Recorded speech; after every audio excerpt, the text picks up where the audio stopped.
Maren Morris, it is so cool to finally meet you. I don't know what took us so long to finally connect. How are you? I'm great. Yeah, this week has been nuts, but so fun. I can imagine. We started the tour last night. We got a day off in Vegas today, and then yeah, like the rest of the West Coast this month. So I'm excited to finally be in it. Before I jump into all this, where do you call home now? Is it still Texas or not your address, obviously, but where do you call home? I live in Nashville. I've been in Nashville for 12 years, but I'm originally from Arlington, Texas. I'm originally from Texas, although I haven't been there for quite a while. My parents live just outside of Houston. Oh, nice. Love But that. next time you're in LA, please drop by the studio and come visit if you have a moment, obviously. Yeah, would love to. All right, let me just jump into this. Dreamsicle, this album, you said it's your most honest work, and I want to start off with the quote that you said. I don't know where you said this at, but Dreamsicle takes place in the aftermath of loosening my grip on my personal and professional life. Clearly, that's a lot of there's a lot going on there. Can you walk me through that? I wrote this record over the last like 2.5, 3 years, and there were a lot of start and stops with it because I was touring and then I went through a divorce. I had a lot of like career shifts happening. It was a lot like of personal and professional, you know, stuff falling apart and then like coming back together in a new way. But I never really stopped writing through all of those moments. I don't know why, like that was my sort of survival mechanism, was just to keep showing up to the studio even on days where I like should have canceled because I wasn't in like a great headspace, but I like made myself, write my way through it. And I'm glad I did because there's just so much of this record that like chronicles the sort of decay of like, a relationship falling apart and the aftermath of like what you go through to sort of reckon with yourself and find yourself again as like this new version. And then you start to realize like all the things that make you happy, like on the other side, like your friends, your family, like the people that stuck by you through those moments. And you start to like have fun again and laugh again and dance. And so you'll hear like a full spectrum of like that healing period. So there's songs that'll kind of get you in the feels and make you cry on this album, but then there's also songs you'll like absolutely like jam out in the car and dance to, and songs that you'll laugh at. And no, I mean it's certainly like it's a big window of things, but no, I'm just so proud of it and so happy that we can like finally play the songs live for people. I've always said that, and I've changed my statement. Tell me where you fall on this. Pain, for some reason, equals good music. But now I've switched that to life equals good music. Clearly, that's the case with this album. I assume very therapeutic as well to put everything kind of out. That's what I've been told by a lot of writers and artists. Somehow getting it into music form or writing it just makes it better. It's like therapy, right? Yeah, and I like the sort of in between moments where it's like, is this song happy or sad? Like there's a song on my record called Cry in the Car, and it feels like a big dance vibe, but then like the lyrics are sad. So I love songs that have that dichotomy and like, you don't know how to feel, but like it feels good. But no, it's like I love the sort of nuance of being an awkward human and like just getting through life and having songs that like cover every base of like that. We're so capable of feeling so much. Impossible question, but do you have a favorite song off the album? And if I ask you this tomorrow, you're going to give me a different answer. But uh, Sure. what's Yeah. your favorite song at the moment from Dreamsicle? It was really fun last night to like have the crowd participation on the song Too Good and also Lemonade. But then like as a ballad, sort of like intimate moment, I was really blown away when we were performing Grand Bouquet last night. Like that was a really special moment in the show. Nice. Hey, I've never met Jack Antonoff or Greg Kurstin, which I know you work with on the album, but I've met Julia, known her for a while. We even got a tattoo together one day, not like matching or anything, but give me a good Julia story, working with Julia. Oh my gosh, like every time I'm with her, we're just such goofballs. She's such a girl's girl. She like I mean, there's just a reason why everyone wants to work with her, and also why when they do work with her, they get like their best stuff. She just gets it out of you, and she has this like magic trick of honing in on um, an emotion that you're feeling or a story that you're telling in the room, and like making it into gold. Like that's kind of what happened with my song "Cut," that she's featured on Dreamsickle, and it was just so cathartic to write. And she just like took my my idea and made it better, and like she just has such a gift. But no, we always have the best time together. We did the Tonight Show earlier this year for her song Scissors that I'm on her EP, and um no, we just like had the most fun. It was almost like we were recreating Edward Scissorhands on stage, and it was just so kooky and fun, and she's just like such a pro, but also like so easy to be around. Agreed. She's pretty epic as well. Hey, any cool backstory on Too Good? Because I'm playing this one like crazy. Oh, thank you. I brought that idea in the day I was writing with Joel Little and Tobias Jesso Jr. And I was like, listen, y'all, Joel is like from New Zealand and Tobias is from Canada. And I was like, as a a Texan like grown up on country music, I was like, you know what, I have this idea, and it's sort of like Delta Dawn meets Irish drinking song, and I think it's gonna start with this like a cappella moment. And they're like, okay. And we figured it out. Like once we figured out the structure of the song and like the idea, we just every line that we were writing was making us laugh. And no, I mean, it was just like so fun to sort of cross genre all of those things. And then like when we get to the bridge of Too Good, there's this like beautiful string moment that reminds me of like Sound of Music, Hills Are Alive. Yeah, so it's just like such a ridiculous song and so funny. And it's a crowd pleaser in the show, I can say no. Some people love touring, some people hate it. I don't know where you seem to me after talking to you for 7 minutes here, whatever it is. You seem to me that you kind of like it. Do you enjoy road life? Not just the stage, I get that, but everything that kind of comes with it. I do like I really love I obviously like there are days, oh my gosh, this week I've had the worst travel luck. Like two different flights of mine couldn't land at the Oh, airport because of traffic on the ground. There were too many planes on the ground to land our plane. And then we ran out of fuel both times and had to land in a different city.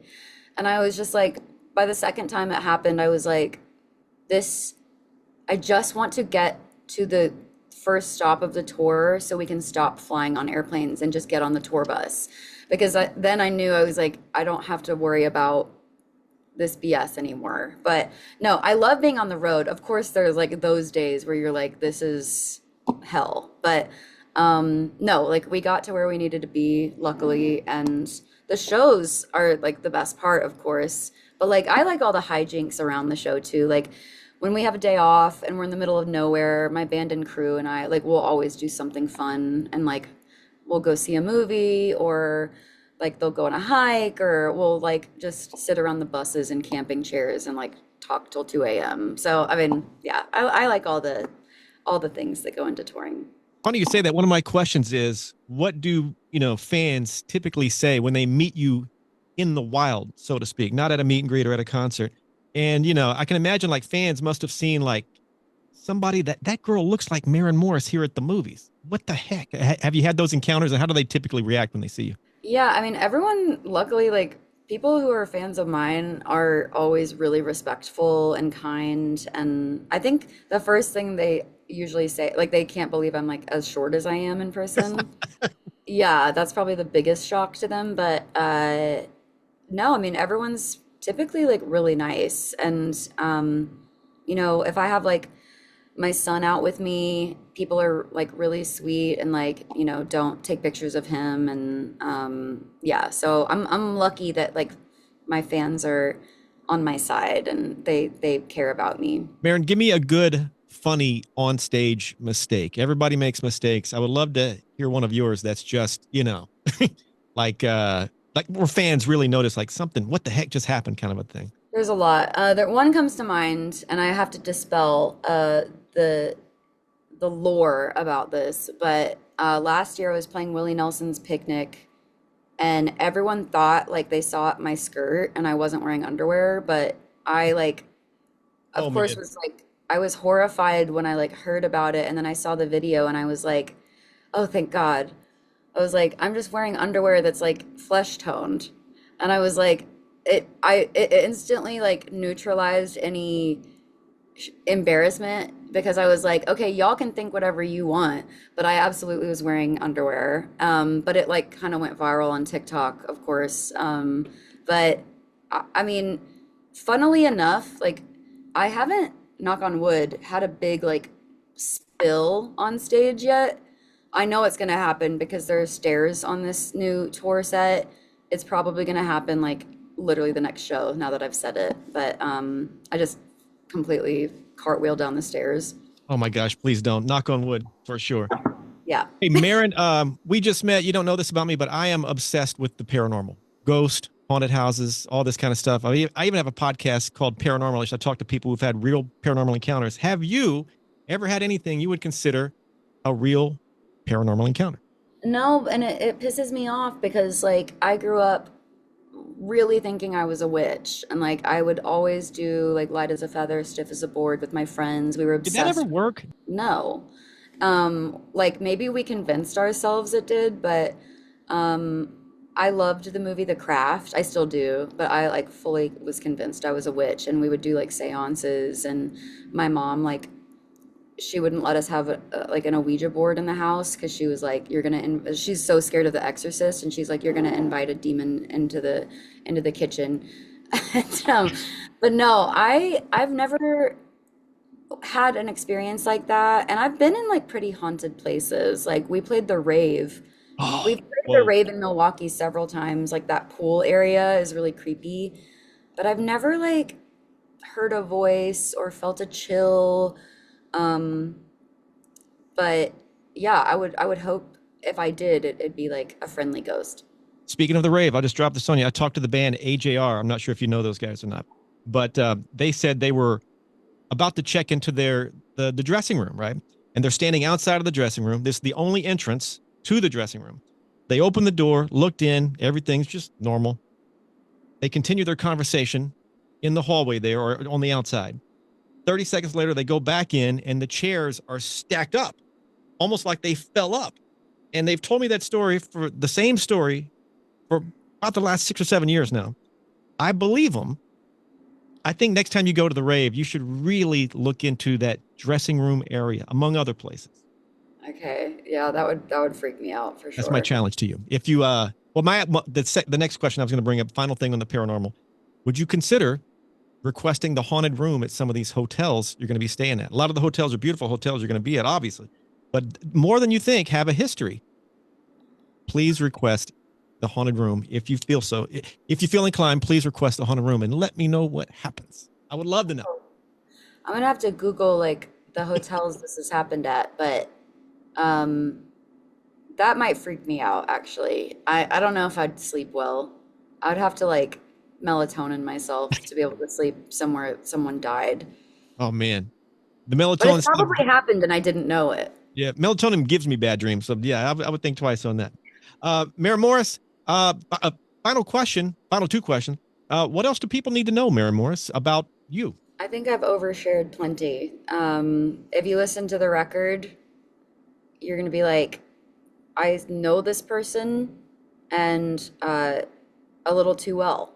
So I think this is the first record I've left it all out on the table and like didn't hold any part of myself back, which like, you know, I am proud of because it's tough to like be messy, it's tough to be vulnerable and know like these are not your personal thoughts anymore. They're now for public consumption, but I'm excited because I feel like the more you reveal of yourself, you know, before like the end of your life, especially like, you know, through creativity like this, it's just like a piece of you you're leaving behind. And I love that, you know, nothing's too polished or perfect. Like that's so boring to me. So I like being um a little all over the place. And I think you'll hear that with this record. Is there a track on the album you think, man, maybe I gave too much? Is there one of those tracks like, dang, should I have put that on there because you revealed so much?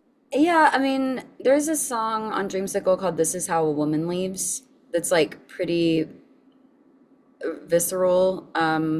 But like I was singing it last night in the show, like the first night of the tour, and it just felt like, this feels really healing for me and the crowd. So even if I felt like I was giving too much the day that I wrote it, I think it was the right decision to put out, and because it's helping people, and it's literally just a song I wrote. So that's just like the biggest gift of being a writer and an artist is like people healing themselves through something that you went through and had the guts to put out and put on paper.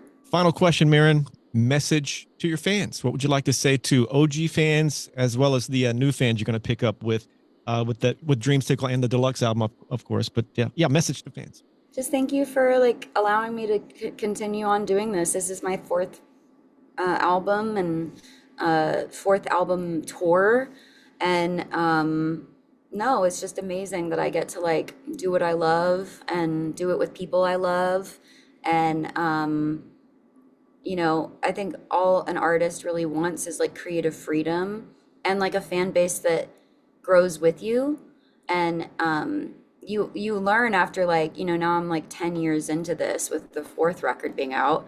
Your fans like grow up with you, and like you change together and you learn things together, and there's just a beauty of having that like longevity, and you're not just like a one or two hit person. Like you have a community that you've built over time. So I'm just very fortunate that I have that and that they've stuck with me. Maren, congrats on everything. I really appreciate your time. And once again, can't wait to see you in person at some point. Please drop by and continued success, okay? Thank you so much. It was good to talk to you. Thank you, Maren. Good talking to you.